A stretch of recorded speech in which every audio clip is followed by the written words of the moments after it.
बच्चों, आज हम आप लोगों को संस्कृत गद्य भारती का पहला पाठ पढ़ाएंगे। पाठ का नाम है कवि कुलगुरु कालिदास। आप लोग अपनी किताबें खोल लीजिए और पहले पाठ को खोल करके उसमें देखते जाइए। कवि कुलगुरु कालिदास का पहला पैरा यहाँ पर हम पढ़ा रहे हैं। आप लोग हम पढ़ा रहे हैं और हमारे साथ साथ अपनी किताब खोल करके उसमें देखते जाइए और ध्यान से हमारी बातों को सुनते जाइए। महाकवि कालिदासः संस्कृत कवीनां मुकुटमणिरस्ति। न केवलं भारतदेशस्य अपितु समग्रदेशस्य उत्कृष्टकविषु स एकतमो अस्ति। तस्य अनुवद्या कीर्तिकौमुदी देशदेशान्तरेषु प्रसृतास्ति।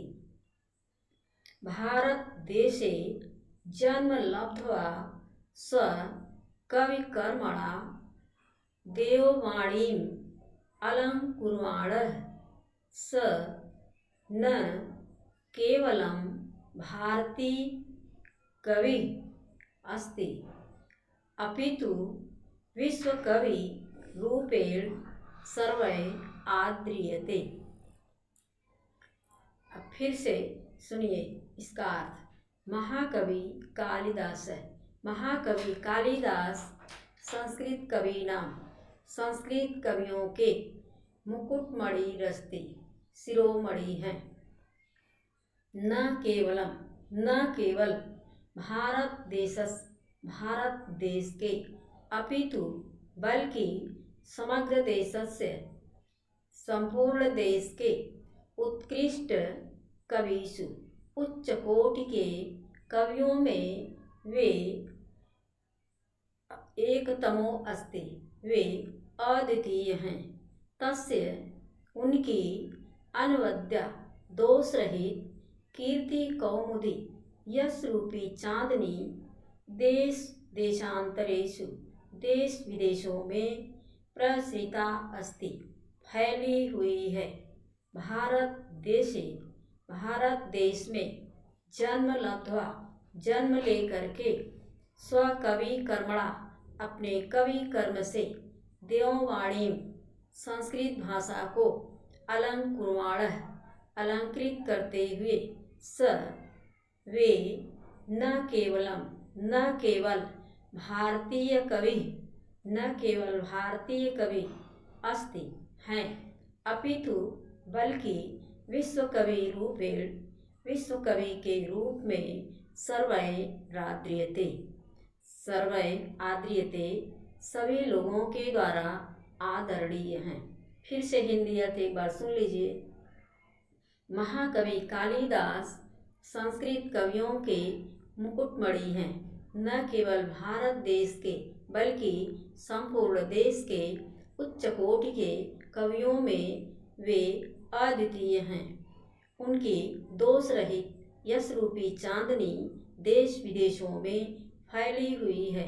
भारत देश में जन्म लेकर के अपने कवि कर्म से संस्कृत भाषा को अलंकृत करते हुए वे न केवल भारतीय कवि हैं बल्कि विश्व कवि के रूप में सभी लोगों के द्वारा आदरणीय हैं। बच्चों, अब इसका आप लोग संदर्भ भी लिखिएगा। संदर्भ हम बता दे रहे हैं, आप लोग लिख लीजिएगा। पहले संदर्भ लिख करके हेडिंग डाल दीजिएगा, फिर डैश करके लिखिएगा। प्रस्तुत संस्कृत गद्य अवतरण हमारी पाठ्य पुस्तक संस्कृत गद्य भारती में संकलित कवि कुलगुरु कालिदास नामक पाठ से लिया गया है। प्रस्तुत अवतरण में कालिदास की श्रेष्ठता के बारे में बताया गया है। आप लोग इसका संदर्भ लिखते हुए इसका अर्थ लिख करके अपनी कॉपी में नोट्स बना करके रखिएगा और याद कर लीजिएगा। और कुछ शब्दार्थ हैं हम अभी यहाँ पर बोल दे रहे हैं, यहाँ पर लिख दे रहे हैं। आप लोग इसको भी अपनी कॉपी में उतार लीजिएगा और साथ साथ याद भी करना है आप लोगों को। कवि नाम कवियों के मुकुटमणि शिरोमणि हैं, अपितु बल्कि कविषु कवियों में अनवद्या दोष रहित कीर्ति कौमुदी यश रूपी चांदनी प्रसरिता फैली हुई है। लब्ध्वा प्राप्त करके देववाणी अलंकुरवाण संस्कृत भाषा को अलंकृत करते हुए, अपितु बल्कि सर्वै आदृयते सभी लोगों के द्वारा आदरणीय हैं। धन्यवाद।